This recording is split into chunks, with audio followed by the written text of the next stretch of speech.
So I'll go ahead and introduce Mark while he's getting coming in. So Mark DeGrasse is the former CEO of Digital Marketer. If you're not familiar with Digital Marketer, you can go to digitalmarketer.com. It's one of the biggest marketing companies out there. It was Ryan Deiss and Roland Frazier and Perry Belcher originally started it. They ended up doing a mastermind out of that called War Room, which is $35,000 a year. The guys that started Helium 10, Manny and Guillermo, were part of that, and it changed their trajectory on growing Helium 10. Those guys have since gone their separate ways. Digital Marketer is the company that it continued to go, and our speaker today, Mark DeGrasse, was the CEO of it. He since left and started this AI branding company, and his specialty is in AI and helping people actually use AI as a massive tool to help you with your branding, with your product development, with your avatars. He just did a conference here in Austin last week, actually, that I went to. It was a 2-day event, more like a workshop on actually how to use all these different tools to help you with your branding, with your avatar, with refining your message, with your branding, your colors, your logo, all that kind of cool stuff.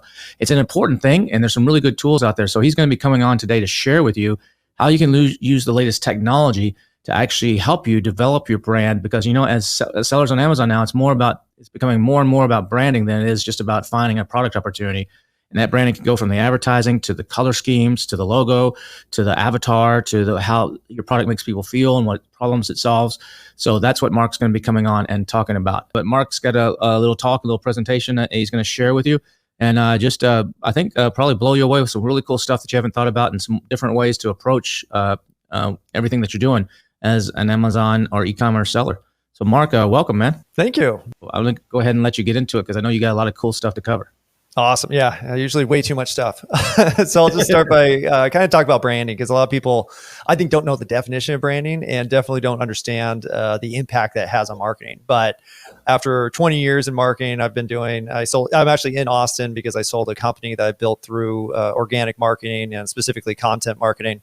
And then after that, I started an agency. So I was a marketing agency owner for about 6 years, developed about 300 brands. Then I was the president of digitalmarketer.com and developed some certifications there, became a fractional CMO for some larger companies like carparts.com. So I kind of saw like the whole gamut of how people treat marketing. And for the most part, it's not great.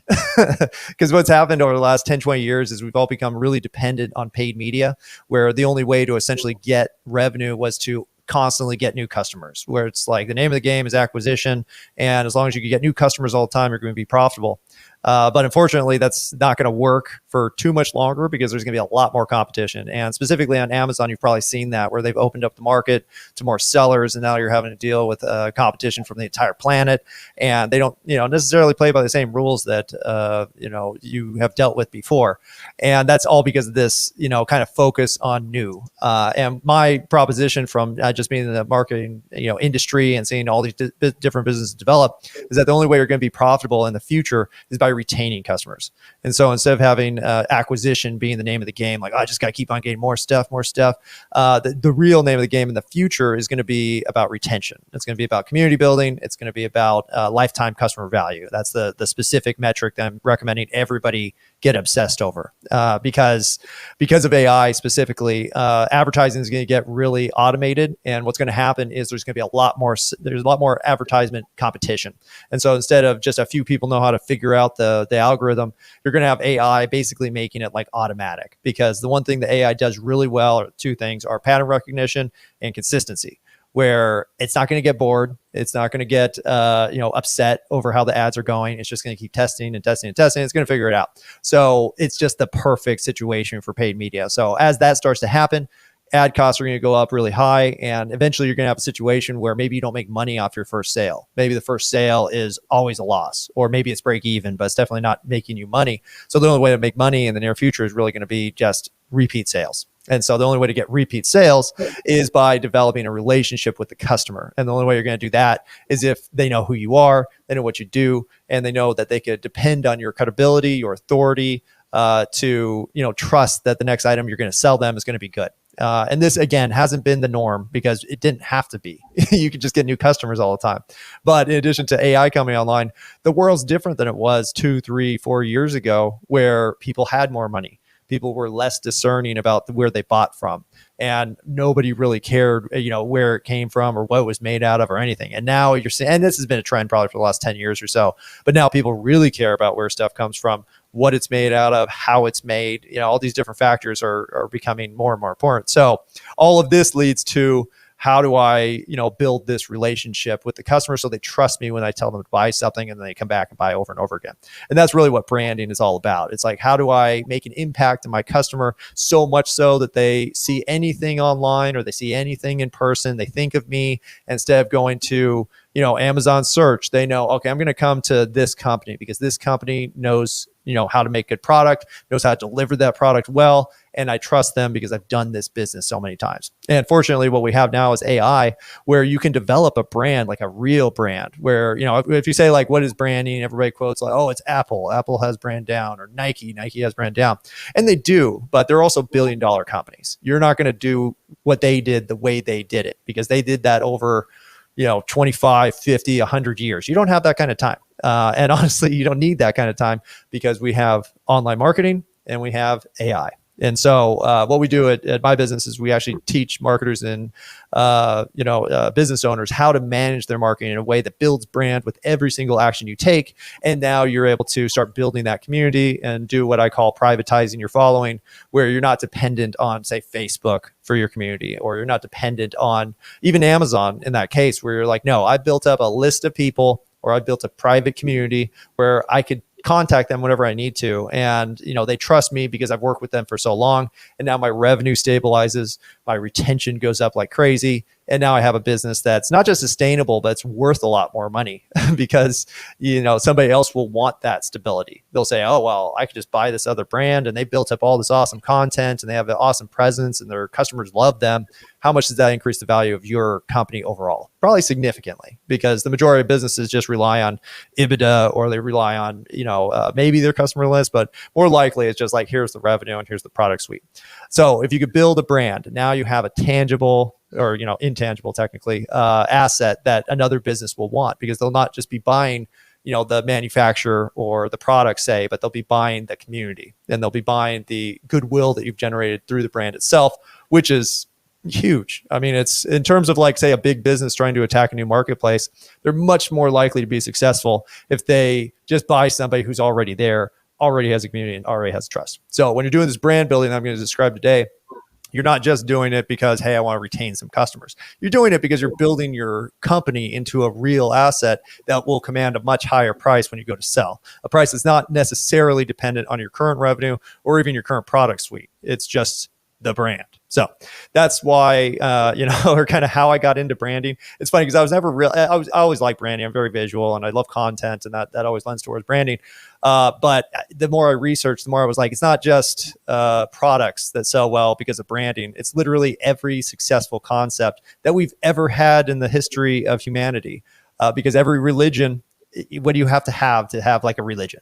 You have to have presence, consistency, and adoption. Those are the factors, and mainly adoption. But how do you get people to adopt? You have to be stable, and you have to say the same thing a million times, and you have to get other people to say it. And so that's literally how all of our concepts, our philosophies, our religions, and even our technology started to spread. It wasn't because it was the best or it was right. It was just the most adopted. And so that's essentially where I came to the fact that if you don't have a brand, you technically don't really have anything. You have a temporary product that you can sell and make some money, and that's pretty much it. And you'll always have to deal with competition, and you'll always be replaceable, and it's very unstable. So I had to start with branding, and then we expanded on to performance marketing and those kind of things. But it starts with branding. So what I'm going to show you is just a short presentation where I'll kind of describe some of these factors, give you some better idea, and then we're going to build what I call the brand vision, which again, the brand vision is the most fun part of branding that you can do, and also the biggest miss that most companies just kind of say, whatever, we don't need to change the world. And even if they do say change the world, that doesn't mean anything. So I'm going to show you a way to do it where it's tangible, it's useful, and again, it's really fun. So let's go ahead and get into it. All right. So why being on brand is your shield against unpredictable change. And so this is really about, protecting yourself from this onslaught of AI tools, and really increased competition, because AI makes everybody better technically, because it has way more knowledge than you do. And if you know how to use it right, you'll be able to use that knowledge to increase almost everything you do in terms of scale and quality and all the other aspects you're looking for when you're talking about marketing.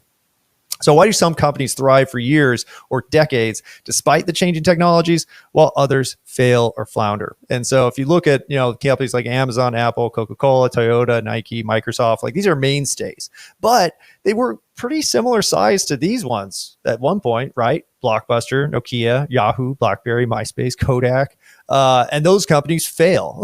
Like, why is it? Why do some companies succeed and some companies continue to do? And I think it's all about the brand. And when I say brand, it's not like, okay, it's because they developed the next great product or they did, some big thing, big management thing.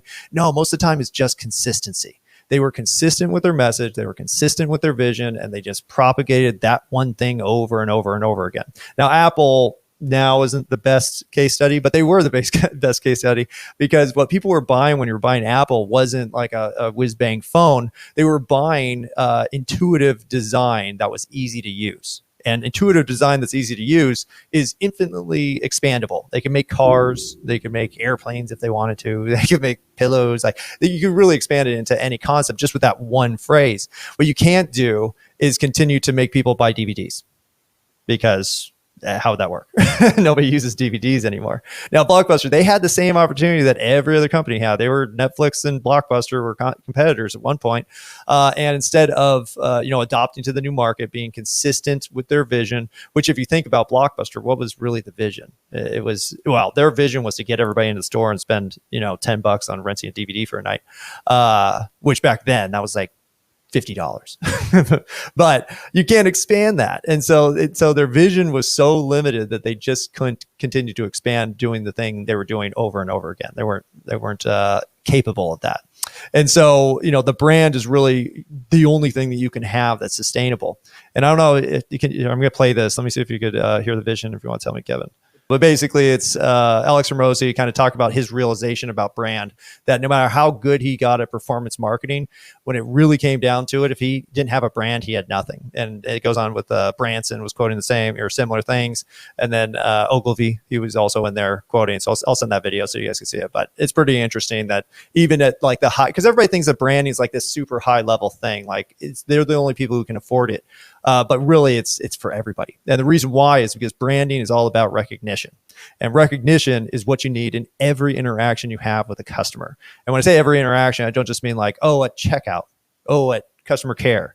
No, I mean every interaction, every impression that you can make with a customer. And this goes down all the way to your lowest level employees, which is kind of funny because most people, they're the least trained people, but they end up being the direct contact with your customer. And if you don't have this person branded, and when I say they're branded, I mean they're saying the right things, they're using the right terms, they have the right, emotions, their personality is kind of geared towards the brand. If you're a happy-go-lucky coffee shop and you have, Cindy here being upset, she's off brand. And so now that impression that could have led to more sales is now damaged. And now maybe that person, that customer who, you're never going to meet will never come back. And it's because this person wasn't on brand. Extends to your workspace. I have the background, but if you looked at my actual background behind me, I have my logos up, I have neon lights, I have all these different features that make it on brand. And honestly, if you don't have this, at least for your Zoom background, but especially for your office location, and I'm not saying that you have to, this is a retail location visual. This is all AI, by the way. If you don't have people coming in, doesn't matter. Is your space on brand? Like, even if it's just you, it should still be on brand, because what you're doing is saying that your brand isn't important enough to actually visualize it for the customer. So you're disconnecting there too on every visual. Same thing for events. If you have events or you have expos or all this kind of stuff, I see, you'll walk by, I go to expos all the time, and some of these booths, you'll just have the sales people in the back chatting, sitting in chairs, doing nothing, instead of being on brand, which could mean being outgoing, greeting people, smiling, handing out flyers, like whatever it is. But that's another factor of, impressions you can make.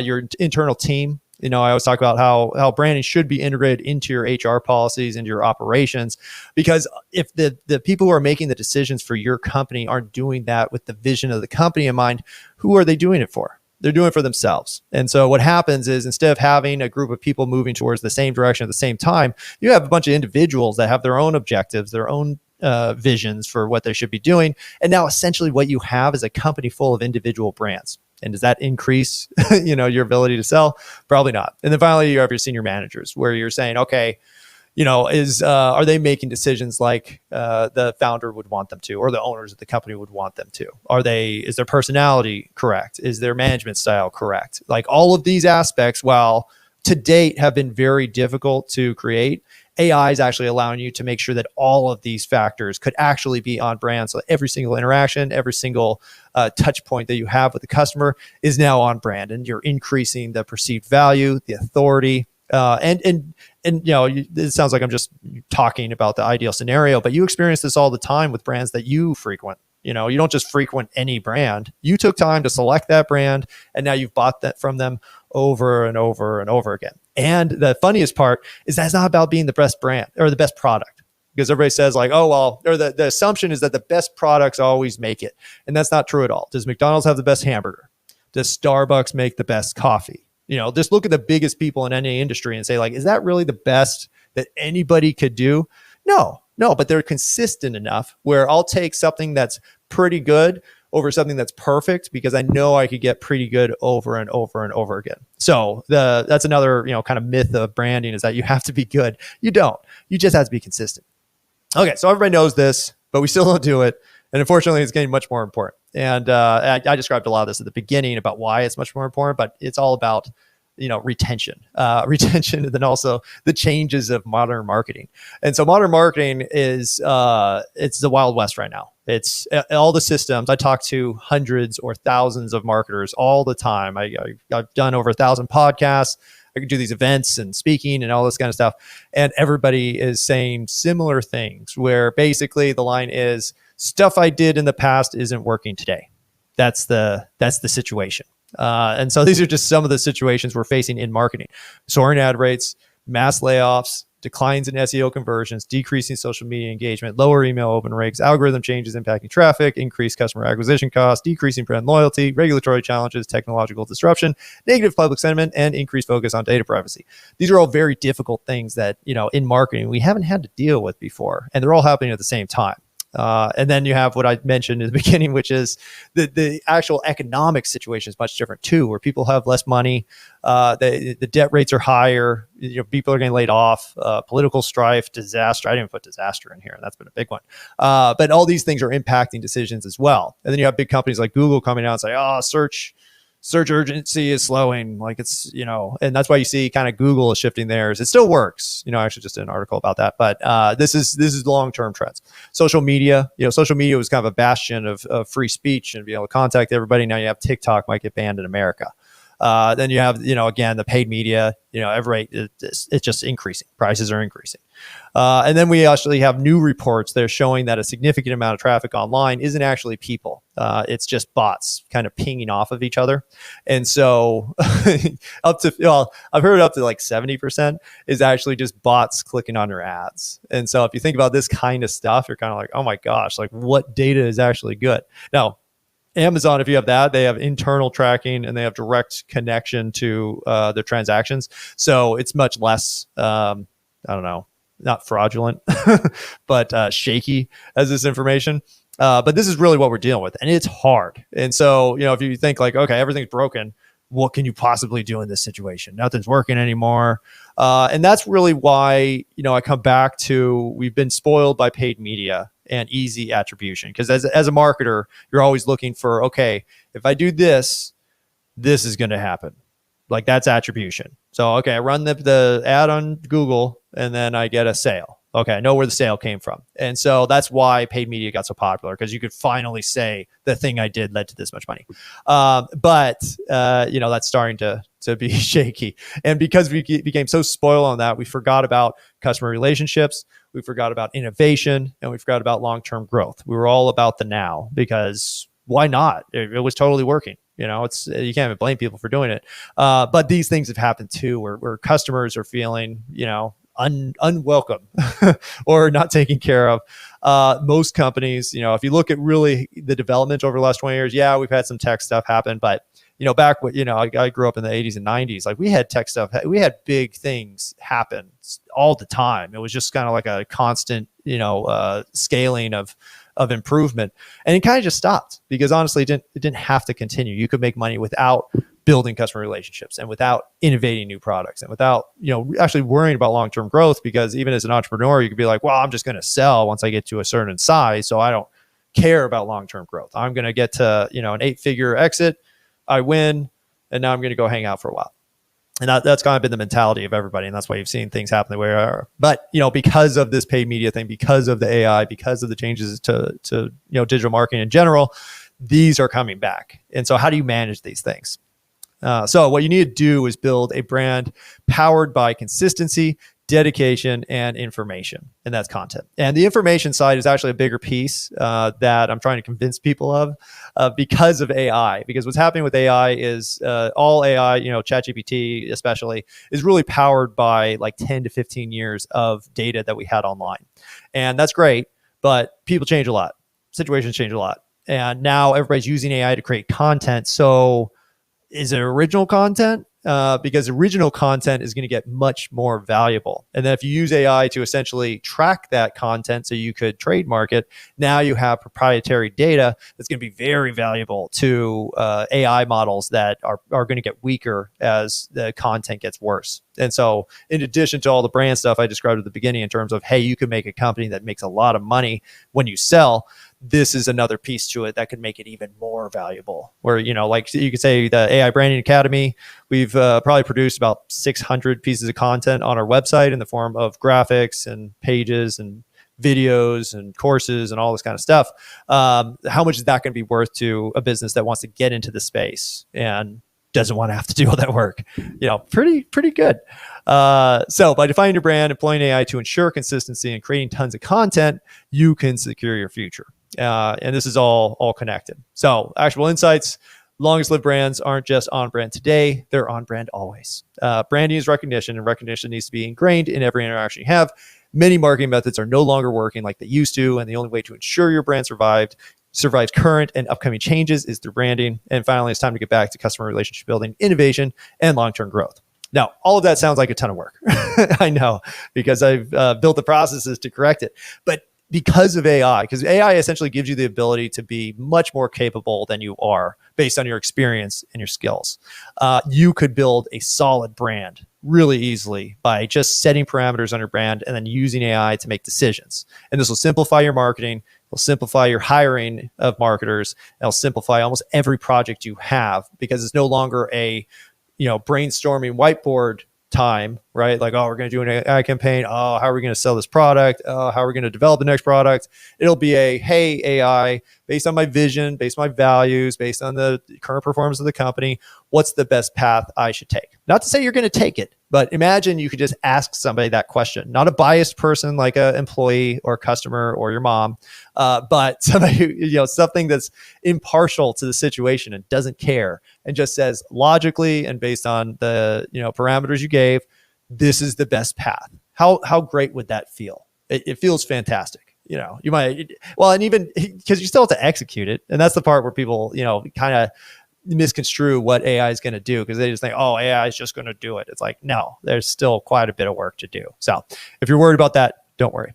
But just to show just how much information you gave, what I did was create these 2 parameters. One's a custom GPT, which I'll explain what that is and how it was made. And then another's just a prompt. And all the prompt does is allows you to evaluate a brand and score it with almost no information. So let's go ahead and do that right now.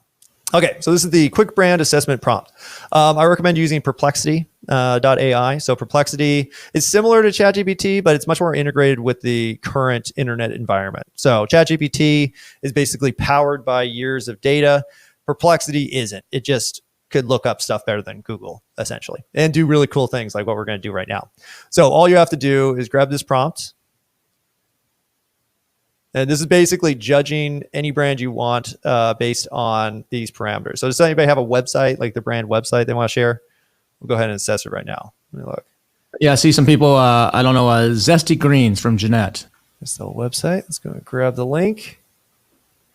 And this is how a lot. So we usually give prompts, or we'll give a full GPT, which I'll show you next. This case is just a prompt. Basically, we're instructing the AI to do something. So review the following link and perform a brand assessment based on the definitions provided or specified below the link. Rank each specification on a 1 to 10 point system and deliver the summary on the entire brand, a summarized assessment for each specification, the score for each specification, and the total and average score for the brand. Now, this is a new capability because before I actually created this prompt, I didn't realize that Perplexity could do something that's complicated, but it can. And that's kind of how you're seeing AI develop too, where you're like, oh, it couldn't do that before, and now it can. So let's go ahead and check out the assessment. So brand assessment summary, Zesty Greens is a company focused on providing microgreens, growing kits, and supplies for home gardeners. They emphasize ease of use, sustainability, and health benefits of growing and consuming microgreens. The brand appears to target health-conscious individuals and those interested in indoor gardening. Now, what you're seeing here is the 9 brand pillars that we recommend that everybody generates as soon as possible. First one's the brand name, got an 8 out of 10. Zesty Greens is a clear, memorable name that effectively combines zest, suggesting flavor and enthusiasm, with greens, indicating their product focus. It's unique and easy to pronounce, making it a strong brand name. While not this is your brand summary. While not explicitly stated, the brand summary can be inferred as Zesty Greens provides easy to use, sustainable microgreens growing kits for health-conscious home gardeners, promoting fresh, nutritious food and environmental awareness. Pretty good. Brand vision. The vision is not clearly stated on the website. However, it seems to revolve around making microgreens cultivation accessible to everyone and promoting healthier, more sustainable lifestyles. Brand slogan, core brand values, core brand offer. Oh, good. 9 out of 10. This is a great brand. Usually, you know, like if you got 50, you're doing pretty solid, and you got a 64 out of 90, which is solid. Average score is 7.11. So, according to AI, Zesty Greens demonstrates strength in its core offer, brand name, and alignment with customer values. Areas for improvement include developing a clear brand slogan and more explicitly stating the brand vision. Overall, the brand presents a cohesive image focused on easy, sustainable microgreens cultivation for health-conscious consumers. So, solid brand. And that's kind of what the point of this is to, evaluate and figure out where can you improve. And so honestly, the only thing you could improve is just being more clear with a couple items. And honestly, at over 60, I say you're doing pretty solid. So that's just one way you could do it. And you could see, if I tried to do this, because I've been decades in marketing. If I did this myself, which I could create a spreadsheet and I could create parameters for how all these things should be judged. It would take me a while, right? Probably a few hours at least. And I was able to do this live in 2 minutes. And so just to give you some idea of just how capable the system is, that's just one example. So let's go ahead and do another one. So we're going to perform a brand assessment based on a logo. Who has a logo they want to share? Maybe got a logo. Well, I'll just grab one here. Or just give me the website. Grab off the website. Yeah, my tap score, MYTAP score.com. Perfect. All right. So what this does is it actually allows us to judge the visual identity of a brand instantly. So let's see what tap score means. That's a clever name. These are good brands. Okay, so this is our logo craft reverse engineering tool. Basically, again, it's taking our parameters for what we call, or the visual parameters that we call brand essentials. All right, so this is logo craft. So all we're going to do here is say I need my brand essentials and color scheme from this logo. We're going to upload the logo. That's it. And voila. Great. Thanks for sharing your logo. Based on the logo, here are the brand essentials I've generated.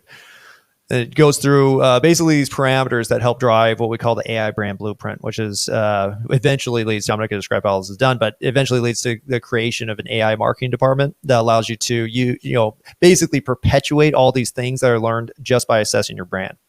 So brand essentials, brand personality, and identity. Personality. The logo exudes simplicity, clarity, and a modern touch. The magnifying glass with a water droplet symbolizes precision, testing, and water purity, implying a scientific and analytical focus.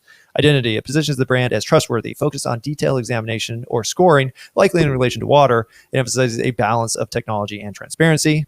It goes into and these you kind of find, you'll input the actual ones, but it still assesses what type of font it is. Design aesthetics, minimalist and clean.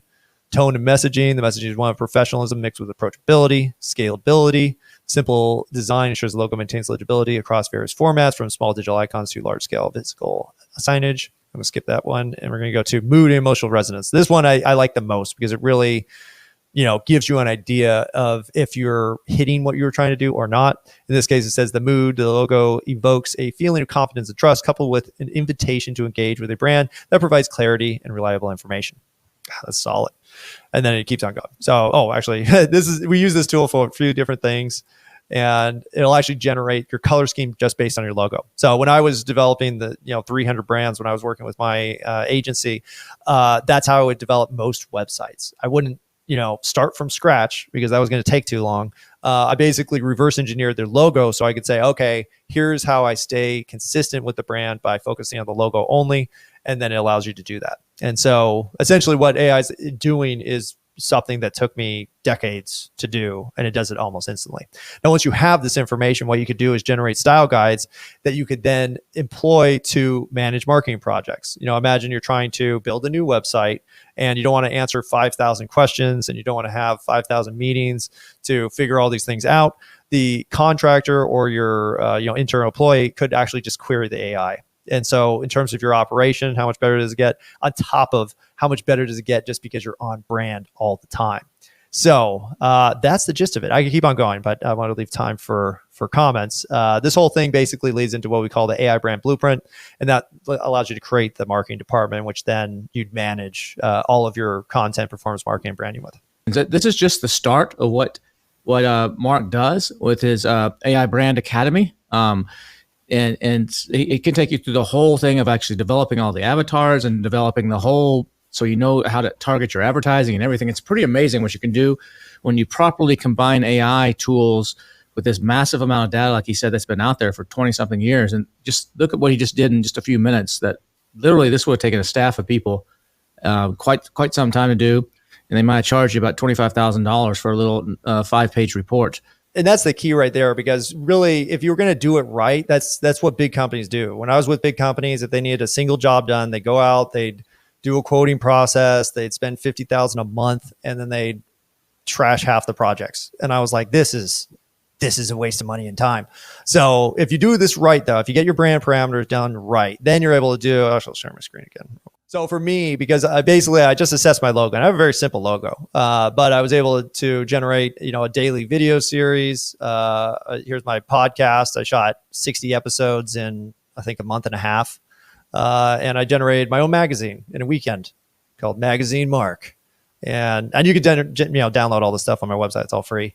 But the whole point of this was basically to show, like, hey, if you have your brand parameters, like, all of these things can happen without you having to think very hard or spend $1 million, or just not do them because you know it's going to be difficult. Like all these projects I'm showing you right now, I never would have done if it was going to take me 1 million years.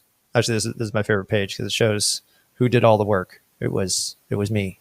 Except for the you get the byline. Every byline is in the masthead is you. And that's what you can do with AI. I don't see a ChatGPT in there anywhere. You can credit ChatGPT, but it's you programming the ChatGPT. So let's just explain something too, real quick. A lot of people think a brand is a logo and a name. That's what a lot of people think. But a brand is how it's a much more than that. It's like you said. When you see the colors of there's a famous ad of like in McDonald's, and it's in Tokyo, and all these bright lights of Tokyo streets, all these neon signs everywhere.